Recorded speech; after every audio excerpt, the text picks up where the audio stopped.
Bismillahirrahmanirrahim.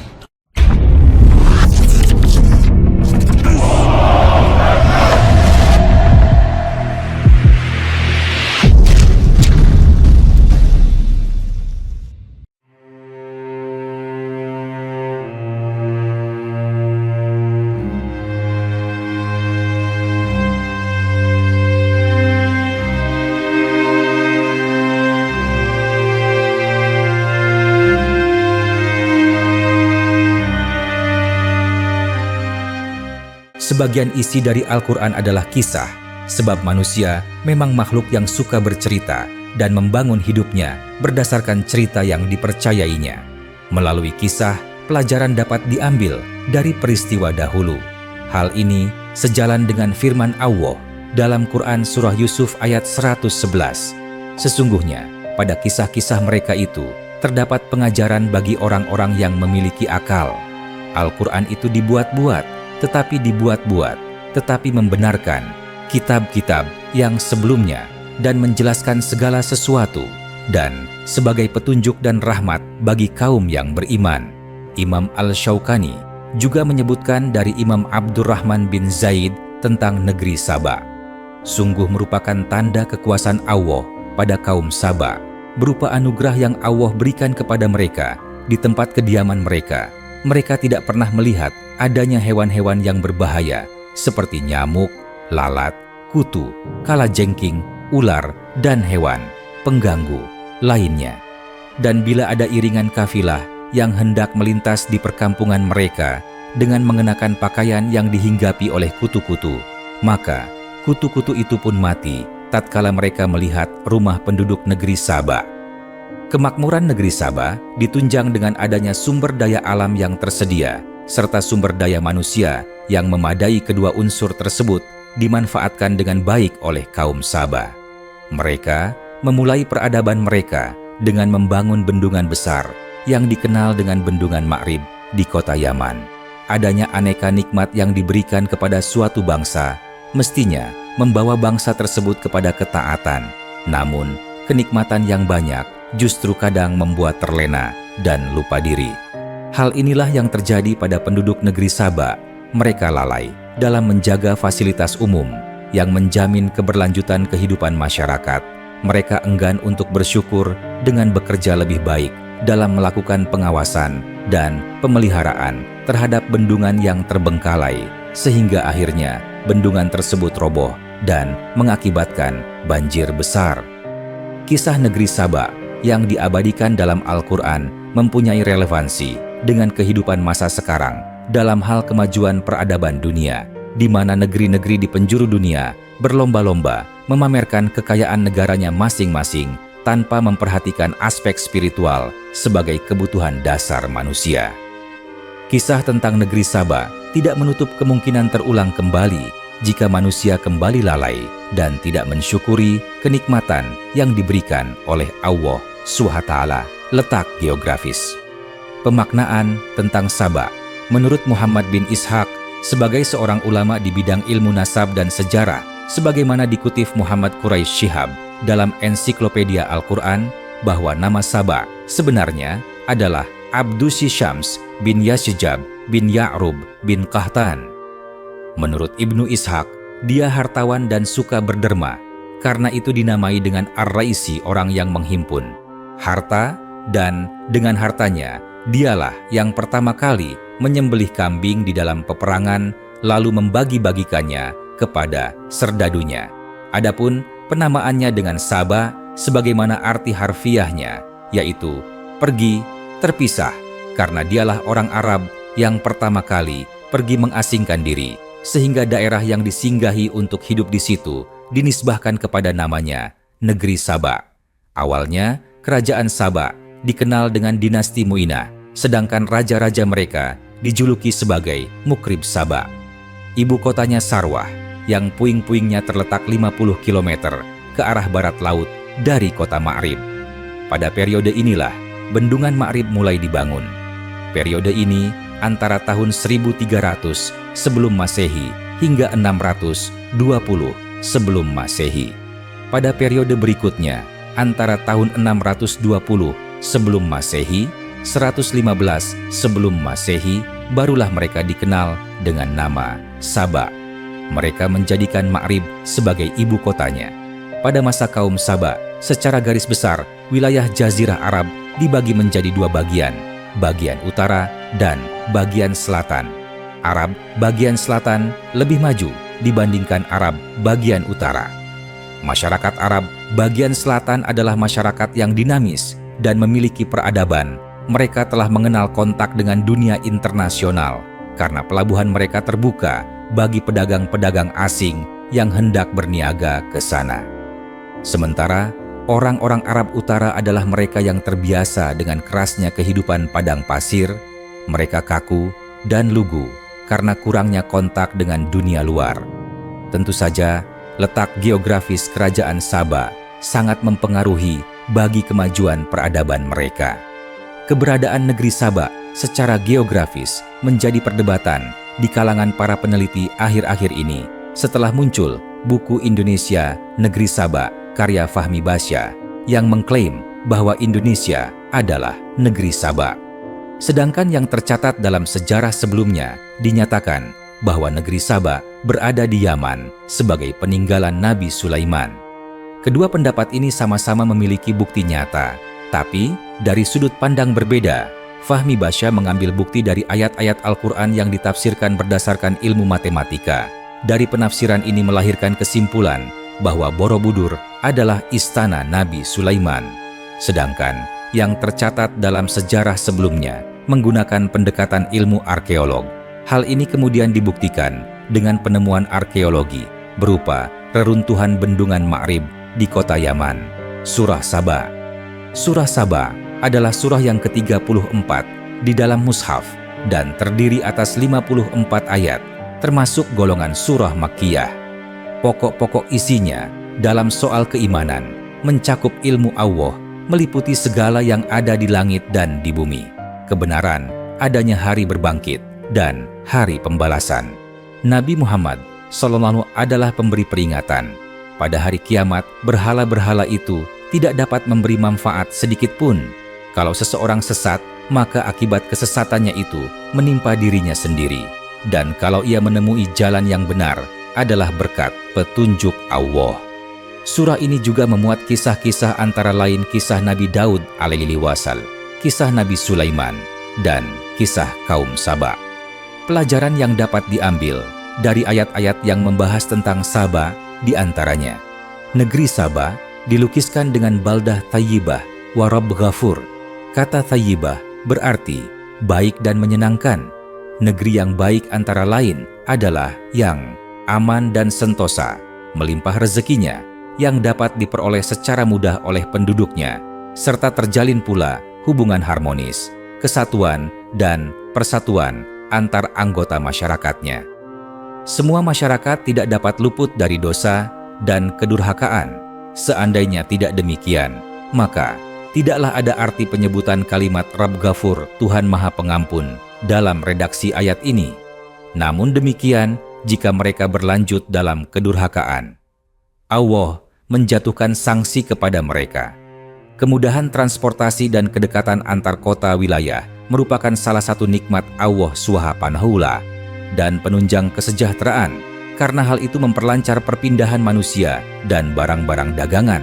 Kunjungan orang asing wisatawan ke satu kota merupakan nikmat bagi penduduk kota yang dikunjungi, karena akan memicu pertumbuhan ekonomi dan gerak pasar. Tidak sebaliknya, sebagaimana dugaan penduduk Saba ketika itu.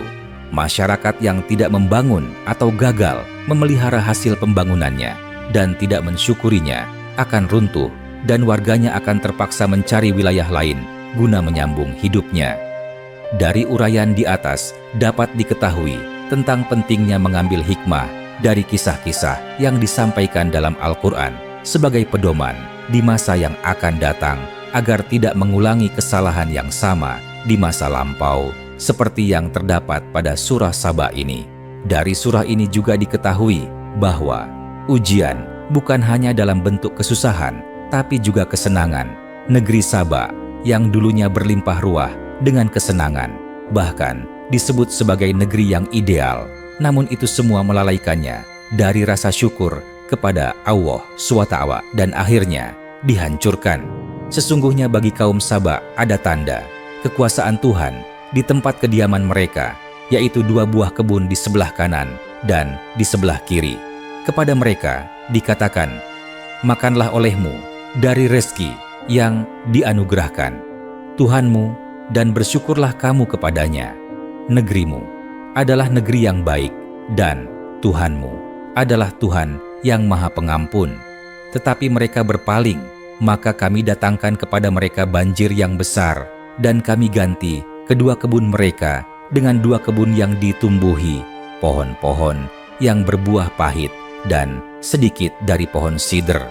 Demikianlah kami memberi balasan kepada mereka karena kekafiran mereka, dan kami tidak menjatuhkan azab yang demikian itu, melainkan hanya kepada orang-orang yang sangat kafir.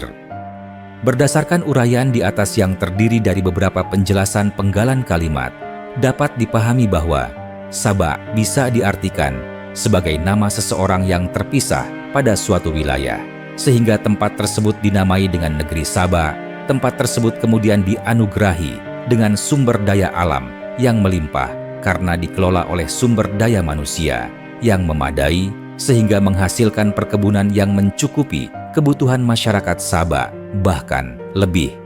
Dengan terpenuhinya kebutuhan pokok tersebut, Allah menyuruh mereka untuk selalu bersyukur atas nikmat yang telah diberi dan senantiasa memohon ampun atas dosa yang dilakukan sebagai manusia yang tak luput dari kesalahan. Namun, mereka tidak melakukannya. Mereka memilih untuk mengklaim kemakmuran itu sebagai milik mereka.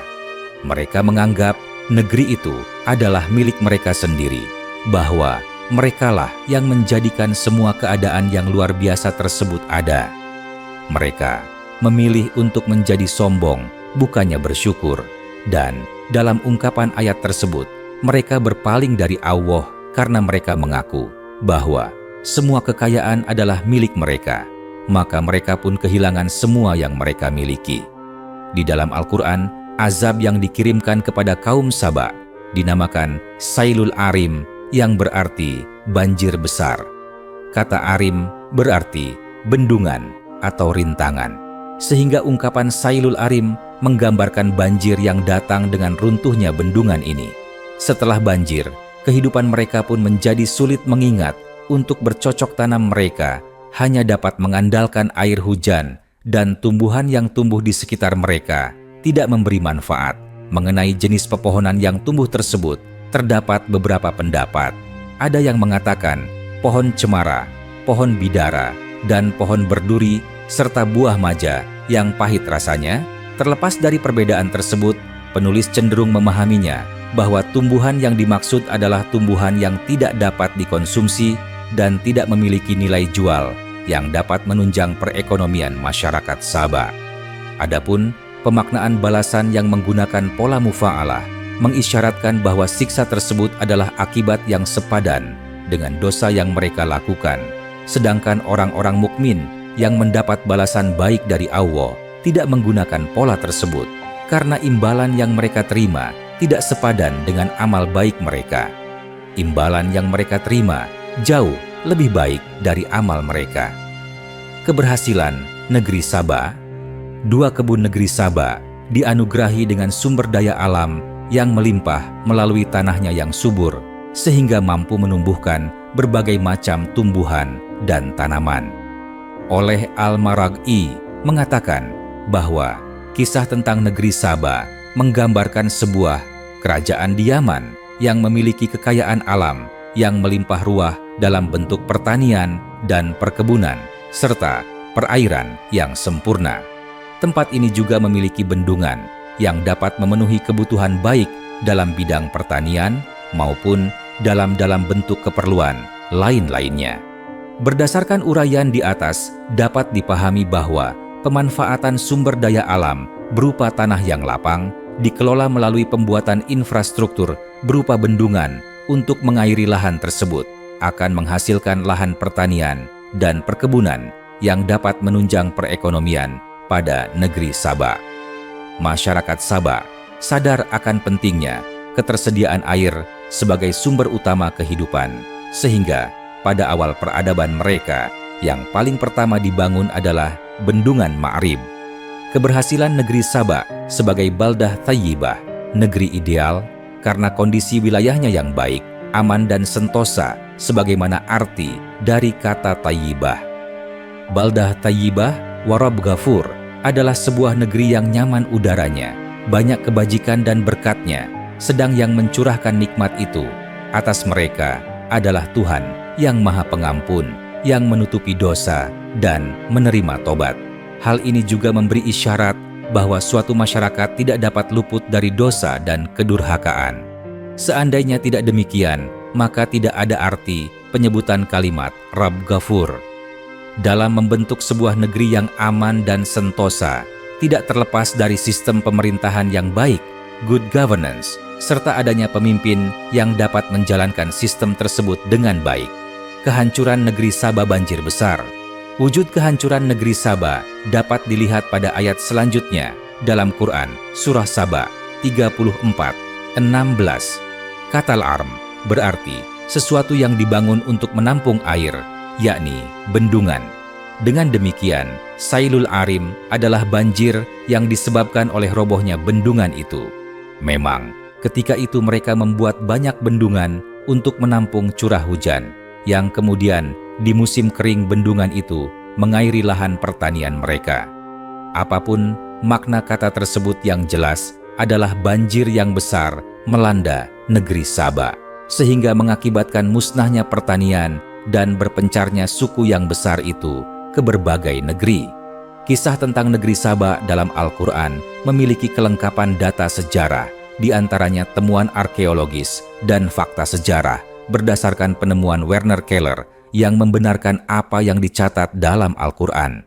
Sebagaimana disebutkan pada ayat tersebut, kaum ini yang tidak mendengarkan peringatan dari nabi mereka dan tanpa rasa syukur telah menolak keimanan, akhirnya dihukum dengan banjir yang mengerikan. Setelah bencana banjir Arim, daerah tersebut mulai berubah menjadi padang pasir dan kaum Saba kehilangan sumber pendapatan mereka, yang terpenting dengan hilangnya lahan pertanian mereka. Kaum tersebut yang tidak mengindahkan seruan Allah untuk beriman dan bersyukur kepadanya, akhirnya diazab dengan sebuah bencana seperti ini. Setelah kehancuran besar yang disebabkan oleh banjir, kaum tersebut mulai terpecah belah. Kaum Saba mulai meninggalkan rumah-rumah mereka dan berpindah ke Arab Selatan, Makkah, dan Syria.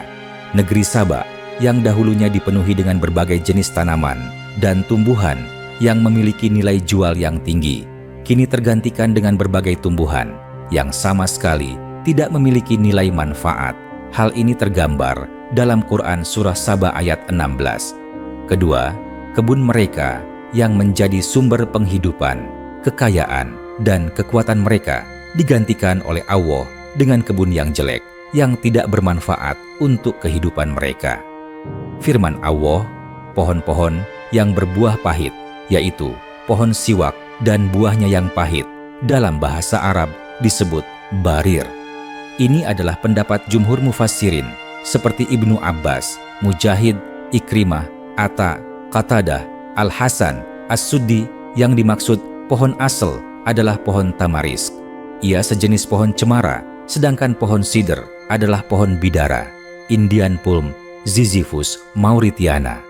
Dengan keadaan seperti itu, kaum Saba tidak bisa bertahan, sehingga hancurlah kerajaan mereka. Kehancuran ini diperkirakan terjadi pada tahun 550 Masehi. Mereka terpaksa harus mencari tempat tinggal yang baru. Mereka pun berhijrah ke berbagai tempat. 6 kabilah dari kaum Saba berpencar di Yaman, dan 4 kabilah lainnya berpencar di Syam. Ini semua adalah akibat ulah mereka sendiri.